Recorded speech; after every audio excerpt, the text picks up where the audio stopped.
So I want to talk briefly about this poll conducted by Maskína shortly after the election. Now, official coalition talks have not ended, they're still going on. However, I think most people suspect, and it seems to be the most likely outcome, that we're going to have the same government continue on. However, this poll asked Icelanders, who they would most want to have as Prime Minister. And yeah, here you can see the poll, and as you can see, Katrín Jakobsdóttir is just absolutely dominating this poll. Like Enginn has the second best outcome, but even he can't even reach the 10% threshold of being most favorable. Now, one thing I gotta say about this poll is that this does not really correlate to would you or would you not like said candidate to become Prime Minister. This is just who would you want most. So obviously I think a lot more people than say 10% would want Enginn to become Prime Minister, or Bjarni Benediktsson, or whomever. However, when it comes to the question is simply who would you like most to be Prime Minister. And yeah, like I said, Katrín Jakobsdóttir is just absolutely dominating the field here. And this is a quite interesting dynamic, because the left-green were the only, so out of the three coalition partners, Sjálfstæðisflokkurinn, Framsóknarflokkurinn and Vinstri Græn, the left-greens were the only one that lost seats in the election. So they went down from 9 MPs to 8 and are now the smallest coalition partners. Now the Independence Party, of course, started out with having 16 MPs, the same amount of MPs that they had previously, but then, of course, as is now very well known here in Iceland, is that few seconds after the election, Birgir Þórarinsson, an MP of the Center Party, just up and left and joined the Independence Parties. So now they have 17 MPs. Yeah, so the current government's share of seats has increased from 37 to 38. Yeah, and Framsóknarflokkurinn, of course, also was a big gainer in the election. And of course, now the left-greens have diminished voting power in said coalition. However, having Katrín is such a huge ace up their sleeves, that this government obviously would never function if she wasn't Prime Minister. So really the only thing that can sabotage this this coalition continuing would be if the left greens simply couldn't take another 4 years with the Independence Party. However, I suspect that they wouldn't do that simply because between themselves the Independence Party and the Progressive Party have 30 MP seats, though they only need 2 more to have a majority, so they could pick any other party to go work with them instead. So I think the left greens will probably just will do probably anything just to hang in there. This poll is cross-referenced to what people who were answering the poll, what party they voted for in the election, and this is also pretty damning. The only party which got members elected to the parliament, which favored their own party chairman or more than Katrín Jakobsdóttir, is the Center Party.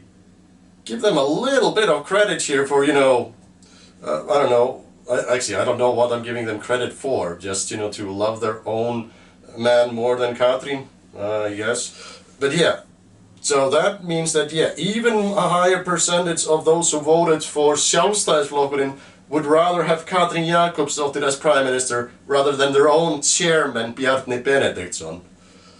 Oh yeah, and among voters of the left greens, obviously, Katrín Jakobsdóttir was favored as Prime Minister by 98-point-something% of the voters, so no shock there. But yeah, every other party, voters of every other party still favor Katrín Jakobsdóttir to continue on as Prime Minister, and that is just incredible to wrap your mind around. Now, that raises the interesting question: why? Why is Katrín so popular? And, well, because we've established that, like I said, 57% 7-point-something% of Icelanders wanted to continue on as prime minister. However, only like 12-point-something% of the population actually voted for the left green. So why this huge disparity? Why is Katrín so popular and the left greens just sort of 12.5% is nothing to scoff at, and don't get me wrong, but yeah, you would assume that the amount of votes given to the left greens would be much higher. So now I think personally this is just you know, me, I'm just guessing here, but you know, after the financial crisis and after the Panama Papers scandal, people just want, you know, an honest person up there on the TV screen. Even if they don't like, it's easier to have somebody that you trust, even if you don't fully agree with their policies. You know, trust is important. And Katrín just always had this aura of, you know, being very down to earth, you know, very relatable, and yeah, just honest. And that just has propelled her to where she is today. Now, that of course has also propelled her into the rather awkward position of being a socialist leader working in cahoots with a conservative party, but hey, you know, you can't make an omelette without breaking some eggs, or whatever metaphor is convenient for use here. It is actually quite unusual, not unusual, but rare, that a coalition government is able to continue after an election, because what usually happens is that one of the coalition partners loses some MP seats, or another party previously in opposition has gained so many seats that there is some, you know, they switch it up, and a different cabinet continues with different parties. Now, of course, some parties are in coalition quite a bit more often than others, obviously. However, I think the last time when government continued after an election was 2003, and it has never happened before that a three-party coalition has managed to sit through an entire 4-year term. So a three-party coalition government lasting more than one term is a new record, like a new. Það verið að brjóta hér nýtt blað í stjórnmálasögu. I don't know how to translate that properly, but yeah, but you know, apparently this model of the broad left-to-right government is a recipe for success, and I think people just like the stability of it.